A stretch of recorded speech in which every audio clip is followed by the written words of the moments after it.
សួស្តីអ្នកនរគ្នាចឹងក្នុងវីដេអូនេះយើងបន្តសាច់រឿងយើងម្ដងទៀតយើងចូលភាគទី2ចឹងគេបានយកឈាមរបស់ហានសែវហ្នឹងទៅពិនិត្យមើលរួចរាល់ហើយ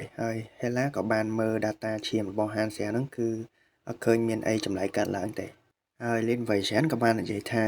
ថ្នាំវ៉ាការីហ្នឹងគឺប៉ះពាល់ទៅលើខួរក្បាលចឹងយើងត្រូវការបើកខួរក្បាលមើលដល់តែហានសែវឮចឹងក្នុងចិត្តគេថាឯងមិនម៉ាវើយតមកហេឡាថាមិនបាច់វះក្បាលទេព្រោះហានសែវហ្នឹងគឺជាអ្នកពិសោធន៍តែមួយគត់ដែលរស់រានមានជីវិតនៅពេលដែលគេពិសោធន៍រួចរាល់អស់ហើយហានសែវឮចឹងក៏អរវិញហើយលីនវ៉ៃឈានអត់សប្បាយចិត្តទេតែអត់ហ៊ាននិយាយអីស្រាប់តែពេលនោះហេឡាក៏បាននិយាយថាឲ្យយកហានសែវហ្នឹងទៅ brand washing អាហ្នឹងលាងខួរដូចរបៀបចាក់នៅគុំដល់ហានសែវឮចឹងគាំងបដ ாய் ចឹង brand washing គឺជាវិធីសាស្ត្រធម្មតាមួយដែលធ្វើឲ្យអ្នក brand wash ហ្នឹងធ្វើអ្វីតាមដែលគេបញ្ជាបើកាលនៅក្នុងហ្គេមតួអង្គណាដែល brand wash គឺខ្លាចជា ally ឬក៏អ្នកជំនួយការរបស់អង្គការហ្នឹងប៉ុន្តែឥឡូវហ្នឹងគឺវាផ្សេងគឺបាត់បង់អារម្មណ៍របស់ខ្លួនឯងគឺជាកត្តាមួយដែលអាក្រក់បំផុតប៉ុន្តែដំណឹងល្អវិញគឺបច្ចេកវិទ្យាផ្លាស់ប្ដូរការចងចាំរបស់មនុស្សនៅភពហ្នឹងគឺអត់ទាន់មានការអភិវឌ្ឍខ្ពស់ទេ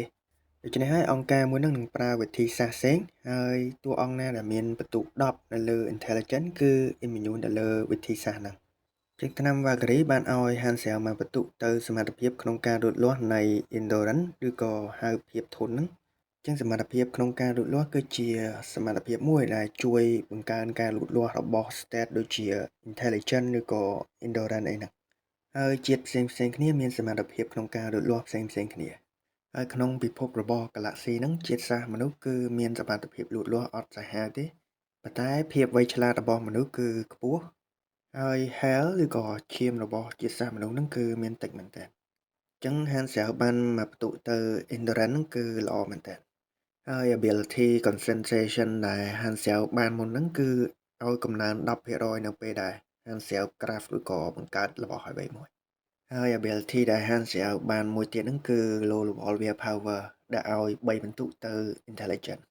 ចឹងមានន័យថា intelligence របស់ហានសែវឡើយហ្នឹងគឺអត់ទាន់គ្រប់ដើម្បីការពារពីការ brand wash ទេគឺនៅខ្វះប្រហែលជា1ម៉ានទៀត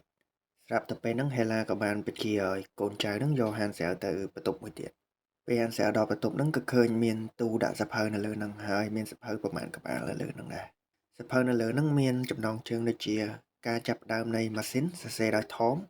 ហើយសភៅមួយទៀតមានចំណងជើងថាទ្រឹស្ដីនៃសែនរបស់មនុស្សនិងប្រគួយហើយនឹងមានសភៅជាច្រើនទៀតនៅលើហ្នឹងស្ទុះក្រោយមកពេលហានសែវហៅមើលចលឡើងក៏ឃើញក្នុងហ្នឹងមានសភៅ class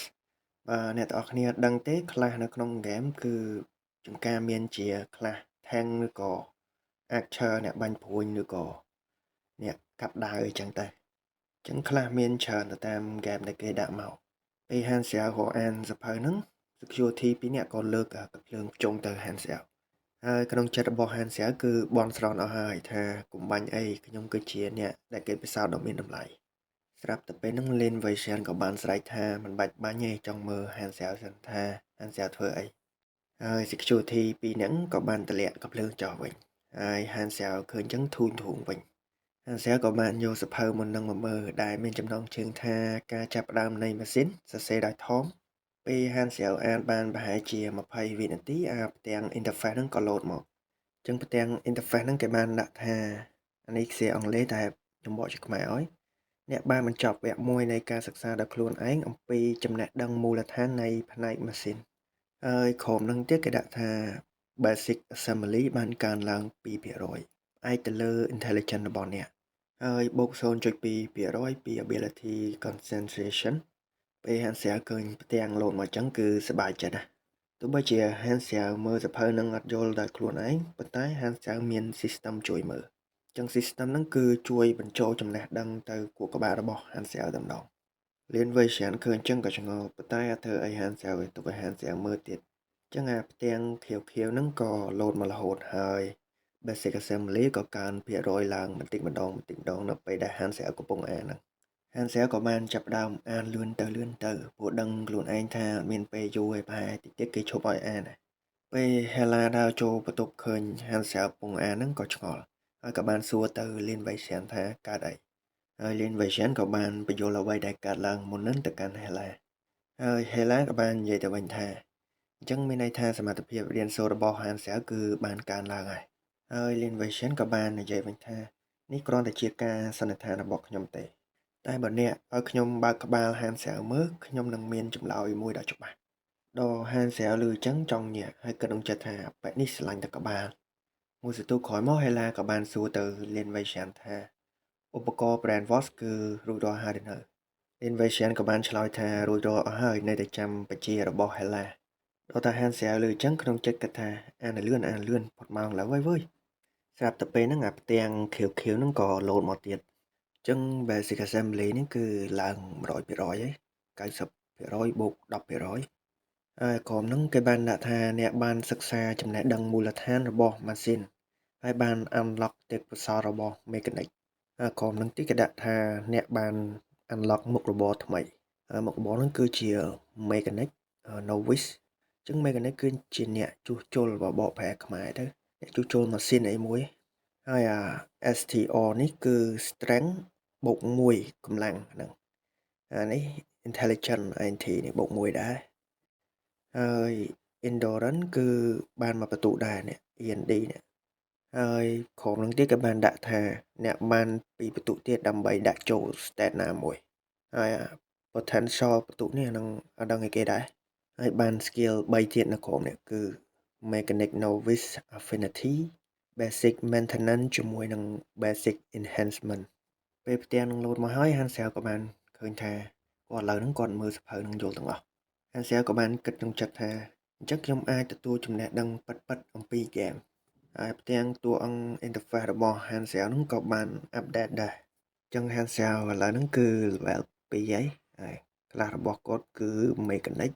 មានអីខំនឹងច្រើនទៀតអ្នកនរគ្នាមើលតាមហ្នឹងអញ្ចឹងចង់និយាយតាក់ទងទៅនឹង static គឺ strength គឺមានន័យថាកម្លាំងអាហ្នឹងបើ strength កាន់តែច្រើនគឺ improve damage នៅពេលដែលយើងវាយគេហើយនឹងយើងលើកអីធ្ងន់បាន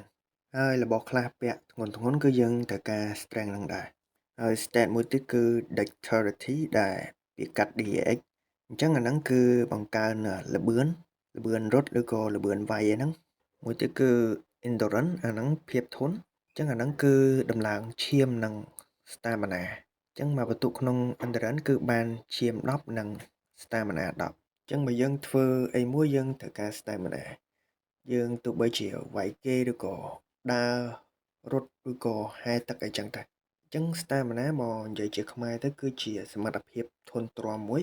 បើយើងមាន stamina ច្រើនអាហ្នឹងយើងរត់បានកាន់តែច្រើនអត់សូវហត់ទេ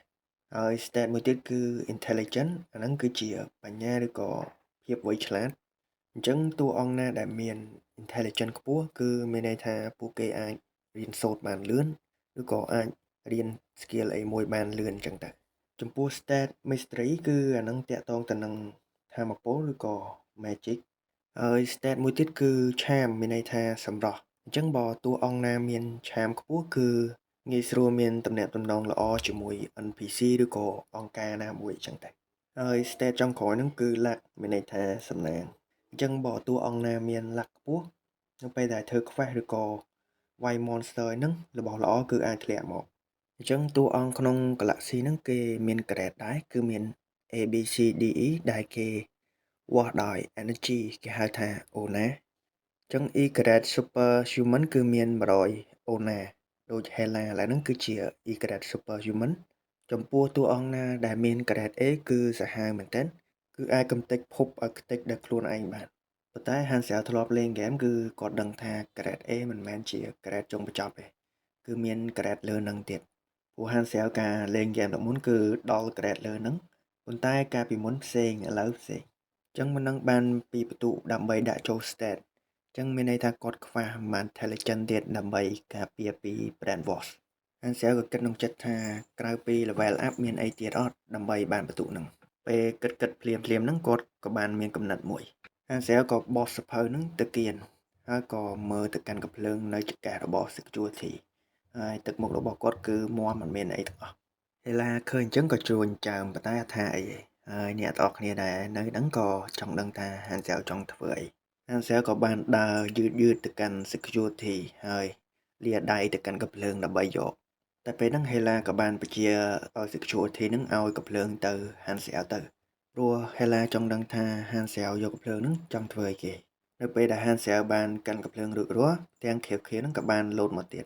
ហើយក្នុងហ្នឹងគេដាក់ឈ្មោះកាភ្លើងមានឈ្មោះថា 73WASP នេះហើយដាមេចមាន28ទៅ35ហើយល្បឿនបាញ់មាន 1.1 ក្នុងមួយវិនាទីហើយ power output មាន13ហ្នឹងអត់ដឹងអីដែរកងខំនេះគឺគ្រឿងអត់ដឹងមានអីខ្លះទេក្នុងហ្នឹងចឹងអា skill basic assembly ហ្នឹងគឺបានឲ្យ Han Xiao ចំណេះដឹងឬក៏ព័ត៌មានពីម៉ាស៊ីនជាច្រើនដោយស្វ័យប្រវត្តិភ្លាមហ្នឹង Han Xiao ក៏បានយល់ដឹងពីរបៀបប្រមូលផ្ដុំកាភ្លើងហ្នឹងខណៈដែលពេលនៅក្នុងហ្គេមគាត់គ្រាន់តែត្រូវការលោតអាវុធបន្ទាប់ពីរៀនប៉ុណ្ណោះតែឥឡូវនេះគាត់ត្រូវអនុវត្តវានៅនីតិវិធីបច្ចេកទេសបន្ថែមមួយចំនួនចឹងអ្វីៗទាំងអស់គឺមានភាពពិតប្រាកដនិងស្រូបអារម្មណ៍ខ្លាំងជាងអ្វីដែលគាត់ធ្លាប់ជួបនៅក្នុងហ្គេមចឹងអារម្មណ៍នេះហើយដែលបានបញ្ជាក់យ៉ាងច្បាស់នៅក្នុងចិត្តរបស់ Han Xiao ថាគាត់មិនមែនលេងហ្គេមទៀតទេគឺអ្វីៗគឺជាក់ស្ដែងពិតប្រាកដទាំងអស់ Han Xiao ក៏បានចាប់ផ្ដើមដោះកាភ្លើងហើយក៏ផ្គុំវាឡើងវិញបន្ទាប់ពីផ្គុំប្រហែលជា40វិនាទី Han Xiao ក៏បានផ្គុំរួចរាល់អស់សម្រាប់អ្នកបច្ចេកទេស40វិនាទីគឺអត់មានអីធំដុំទេប៉ុន្តែ Han Xiao គឺមិនមែនជាអ្នកបច្ចេកទេសគាត់ទំបានអានសៀវភៅប្រហែលជា10នាទីមុនហ្នឹងតែឥឡូវផ្គុំបានបាត់អ្នកនៅក្នុងបន្ទប់ទាំងអស់ហ្នឹងឃើញអញ្ចឹងផ្អើលផ្ដោយហើយក៏បានគិតថាប្រហែលមកពីថ្នាំវ៉ាការីដែលជំនួយខួរក្បាលរបស់ Han Xiao តាមពិតគឺមិនមែនមកពីថ្នាំវ៉ាការីទេគឺមកពី Han Xiao មាន system Lin Weixin ក៏បាននិយាយថាការរៀនសូត្រនេះពិតជាអស្ចារ្យណាស់បើសិនជាខ្ញុំអាចបើកមើលខួរក្បាលប្រហែលជាខ្ញុំអាចបង្កើតអ្វីមួយ Han Xiao លឺអញ្ចឹងគាំងទៀតបដ ாய் ថាមួយនេះចូលចិត្តថាខួរក្បាលហ្នឹង Han Xiao ក៏បានចាប់ផ្ដើមដោះកាភ្លើងចុះឡើងហើយផ្ទាំងខៀវៗហ្នឹងក៏បានលោតមកលើផ្ទាំងហ្នឹងគេដាក់ថាអ្នកបានគុំកាភ្លើងបានជោគជ័យហើយបាន experience ប្រមាណអញ្ចឹងទៅចឹង experience ហ្នឹងក្នុង game យើងប្រហែលជាស្គាល់ហើយយើងត្រូវការ experience ដើម្បី level up ចឹងនៅក្នុង Galaxy គឺមានវិធីច្រើនមែនទែនដើម្បីរក experience ក្រៅពីការប្រមាញ់សត្វនិងធ្វើ quest mechanic គឺរក experience ដោយ skill និងបង្កើតរបស់អ្វីមួយ Han Xiao ក៏ដោះគុំកាភ្លើងហ្នឹងចុះឡើងឥឡូវគុំកាភ្លើងហ្នឹងត្រូវការតែរយៈពេល20វិនាទីទេស្រាប់តែពេលហ្នឹង Hela ក៏បានបញ្ជាឲ្យកូនចៅហ្នឹងយក Han Xiao ទៅ Brand Boss ភ្លាមហ្នឹងអាផ្ទាំង interface ពណ៌ខៀវហ្នឹងក៏លោតមកហើយនៅក្នុងផ្ទាំង interface ហ្នឹងគេដាក់ថា mechanic បាន level up ទៅ level 2ហើយ energy បូក10ជាមួយ intelligence បូក1 endurance បូក1ហ្នឹងតោះតា Han Xiao ឃើញអាផ្ទាំងហ្នឹងហើយធូនថាខ្លួនឯងរួចខ្លួនណាស់អញ្ចឹងភាគទី2គឺមានតែប៉ុណ្្នឹងឯងយើងជួបគ្នាម្ដងទៀតនៅភាគបន្ទាប់សូមអរគុណ